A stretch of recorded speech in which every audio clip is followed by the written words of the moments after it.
daylight. What's the matter? Your men have to work faster. They're working as fast as they can under the circumstances. Well, what are they, a bunch of pansies? From what I've overheard, you're lucky any of them are staying. What are you talking about? We're paying top dollar. These men don't care. Most of them have families. They're a little wary after that Mount Hood thing. 2,000 acres went up like that. Do you smell that? Something's burning. Hey. It's hot. Come on. Let's get down. Let's go. Do you realize we cost the company? Don't just stand there. Somebody get the water truck and put this This is out of control. You want it out? You put it out. Get back here. All of you.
Anybody got any educated guesses on why these fires keep starting in such moist climates? It must be a heat source.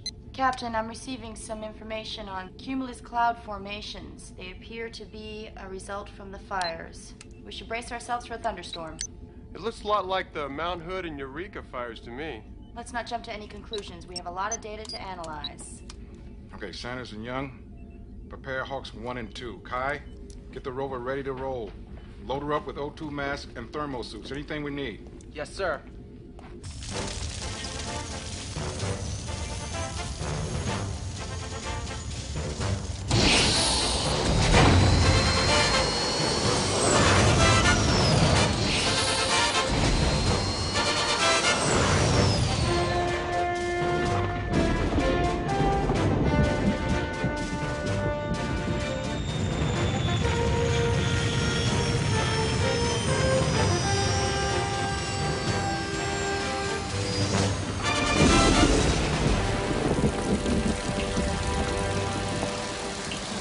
Started here, spread down this slope and across these hills, and took out all the area in between.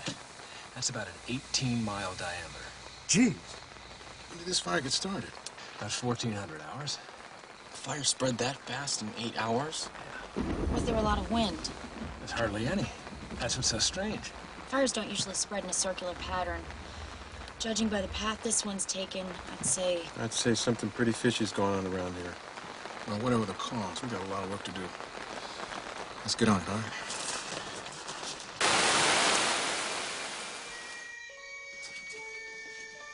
It stopped.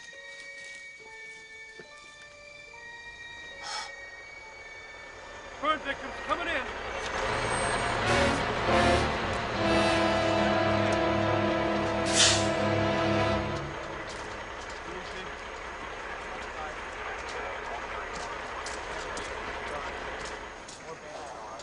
They set them down in there. Ready back up. Guys? Around there, anybody? Lend him a hand.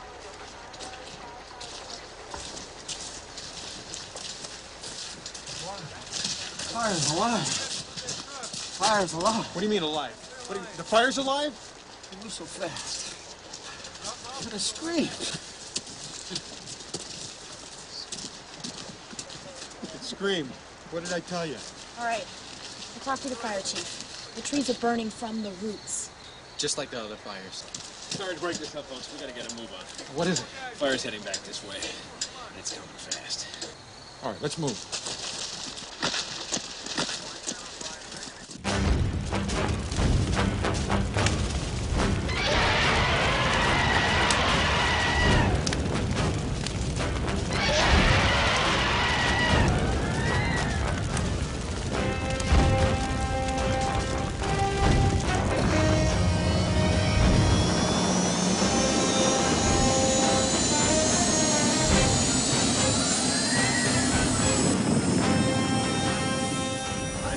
Monster. Shut up, Sanders.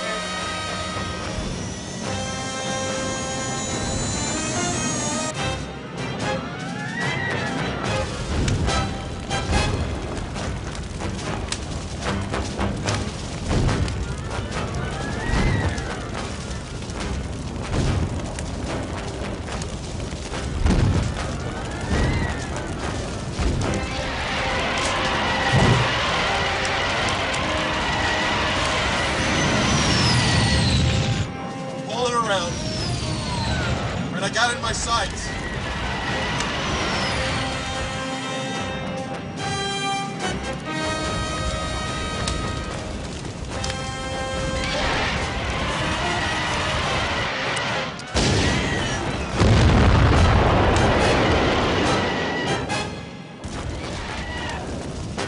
What the?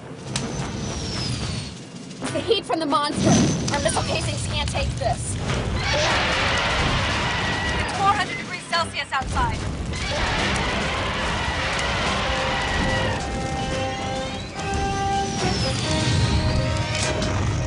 One of those trees went up in flames.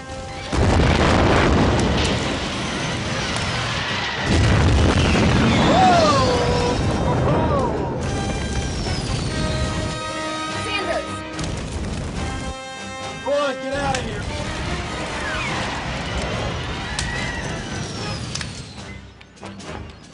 It's now 600 degrees outside. You've got to pull out. Your hawk can't take it. Can't just leave this thing here. Sanders, we don't have time. This is a direct order. Return to the NTC at once. Aye, sir.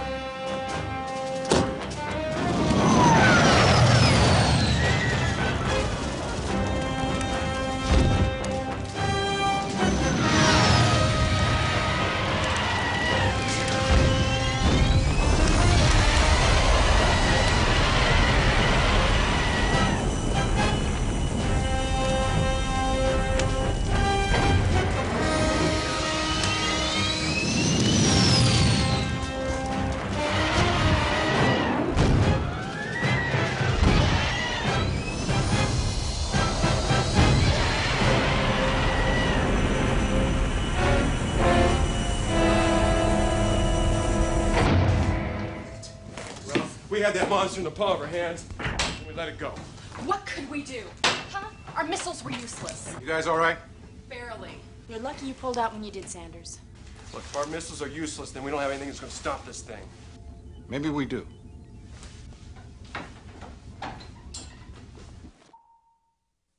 The new Cyclops Eye experimental laser. So big it had to be constructed in space. We'll blow it off the planet. Only one problem. What's that? The laser has never been tested. All right, how you doing back? I'm establishing a link with the satellite right now. We should have visuals momentarily. There it is. It looks like a giant tornado. More like a hurricane. The heat from the creature creates an updraft. Which creates a high-pressure area. And that's why we had the sudden cloudburst.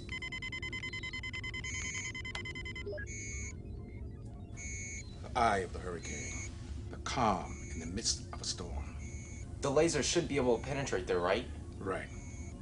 All right, you know what to do.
Captain, the onboard computer cannot lock onto the target. I'm going to have to patch into the command center computer mainframe. All right. Okay, let's do it. Kai, where are the Hawks? 3.2 miles southwest of the target. Let's hope this works.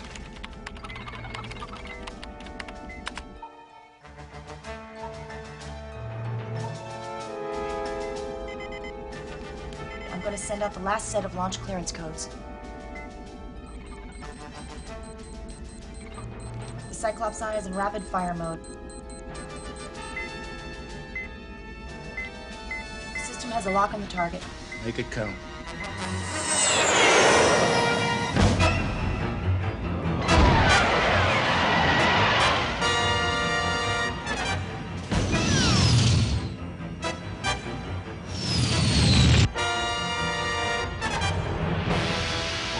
Fire.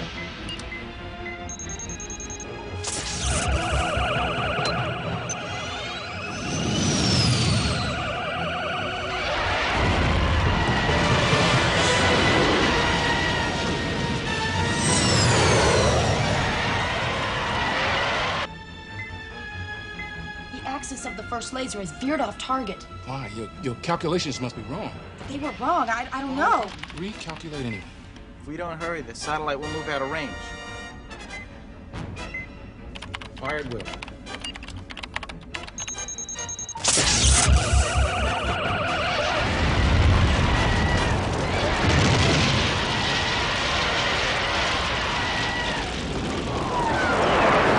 The lasers missed the target.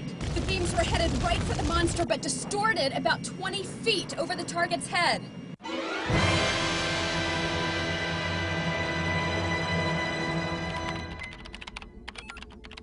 It was deflected? It was the heat again. It's causing an inversion layer. It's bending the light like a prism. Right. I didn't factor that in. Okay, can't you recalculate? It's too late. What? Kai's right. The satellite has moved out of firing range, and it won't be in range again for another 12 hours. 12 hours? I'm receiving a broadcast from Sanders. The monster is changing directions. It's heading straight for Seattle. ETA? Just over 12 hours. Just over 12 hours. For more on the raging firestorm approaching the city, Al Mercer in Jetcopter 8 has more. Al, what's the latest? Well, Barbara, from up here it looks like a losing battle. Local city and county fire crews on the ground and in the air are working together not so much to put out this blaze as to make every desperate attempt to slow the spread of this devastating inferno. And despite all efforts made by the WINR team to divert or stop it, the monster continues to bear down on the city. At this point, more than 37 square miles have been reduced to ash and rubble in the wake of this monster. Water-dropping helicopters litter the sky, doing what they can to protect as much property as possible, as the WINR team does what they can to keep the monster at bay. Many homeowners are trying to battle the blaze to protect their homes. Al? Yes, Barbara. We've just received word that the mayor has declared a state of emergency and he's ordered the military to take defensive measures as well. I was hoping it wasn't going to come to that. Can you tell us what actions the WINR team is taking now? No, but it looks like they're heading back to the mobile transport carrier. I'm sure they haven't encountered anything like this monster in some time. I'll keep you up to date on this monster's actions as they progress. Jetcopter 8 out. The Army's transporting weaponry into the city. They're preparing for the monster. That is absurd. The monster cannot be stopped with conventional weapons. They have to try to do their job, even if it's impossible. Or maybe if we knew where it came from, we know how to battle this thing. What if it's a warning sign? From who? From Earth. What? Earth? What are you talking about? I don't know. Maybe they're trying to teach us something. The humans have been abusing the planet for a long time. Come on. Where's Ultraman when we really need him? All right. With or without Ultraman, we've got to stop this monster. Here's my plan. Let's go.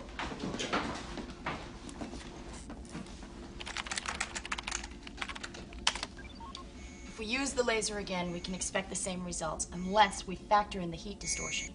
Can we do that? From the data we received from our last attack, we should be able to make the adjustments, but only if we pinpoint the monster's exact location. First, we send out a radar broadcast using each of the Hawks. We can triangulate the target's position by using the rover, and the computer can calculate the distortion. And I'll send in the firing coordinates to the satellite. That sounds good. Let's go. No, there's a problem. The only way the rover can get an exact measurement is to get within 800 meters of the target. And I'll be in the rover. Kai, you stay here and help with the coordinates. But Captain, I don't know anything about satellite coordinates. I'm more qualified to drive the rover. Look, it doesn't matter who's in the rover. It's going to be over 200 degrees. I know it's going to be hot, but with the geothermal suit, I'll be okay. You sure? All right, let's go. Let's go. Let's do it.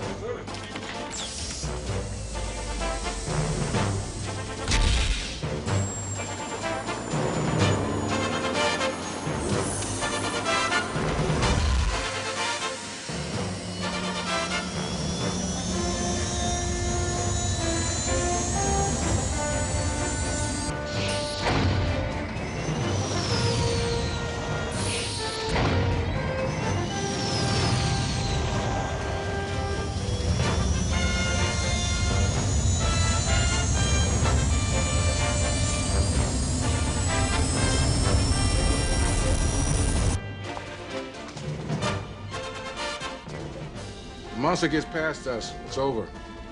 We either destroy it or destroy Seattle. I know you guys will do your best. Let's go.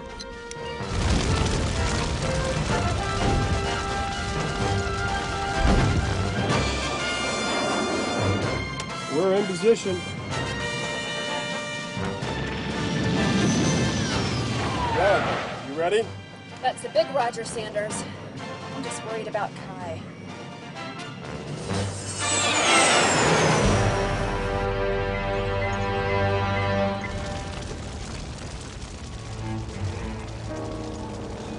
I'm almost there. It's getting a little toasty down here. I'm reading over 400 degrees outside.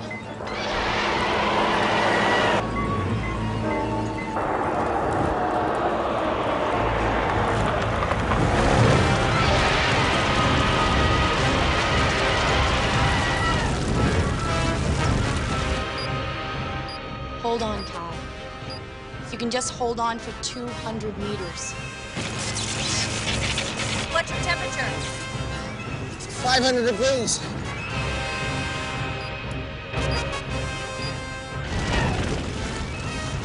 Only 50 more meters. 40, 30, 20. Switching on radar.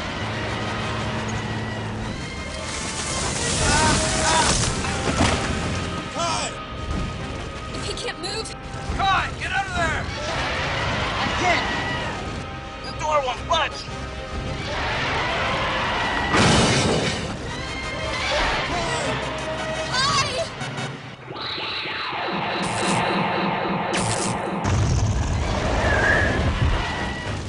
Ultraman!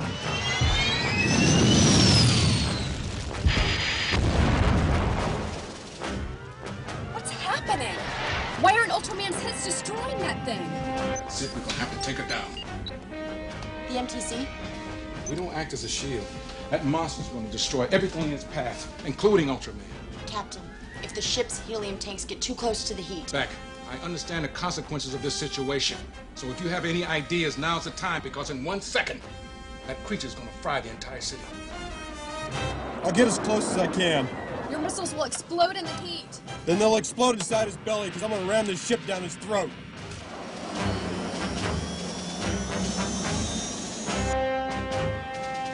Captain? We're gonna fight this beast. We're gonna fight him together.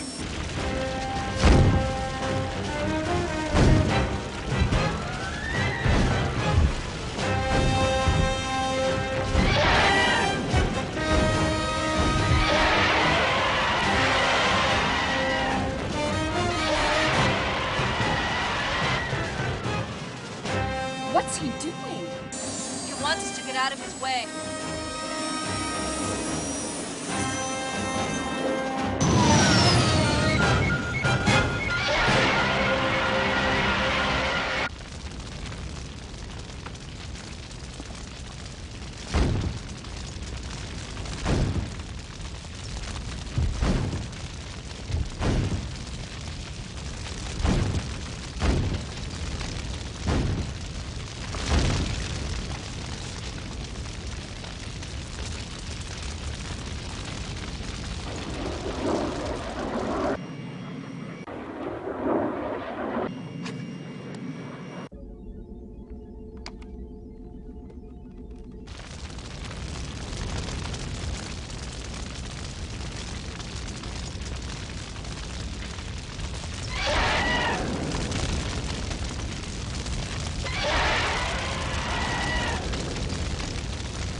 He's going.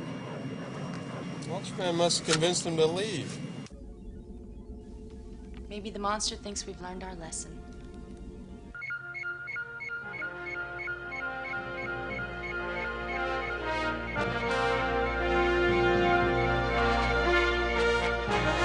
Shut!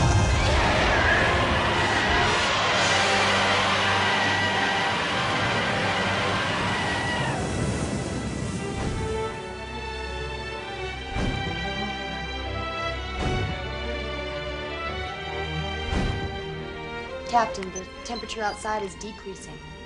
All right, back. Bring in the Hawks.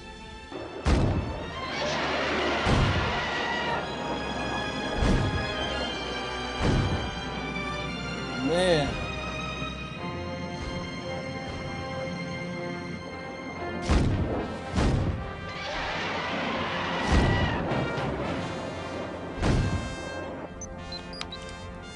He's going. Yes, but at what cost? Kai? Poor Kai. Hey, guys. Somebody want to give me a hand? Kai! Kai! All right, stay where you are. We'll pick you up. Kai, we're locked onto your signal. We're coming in.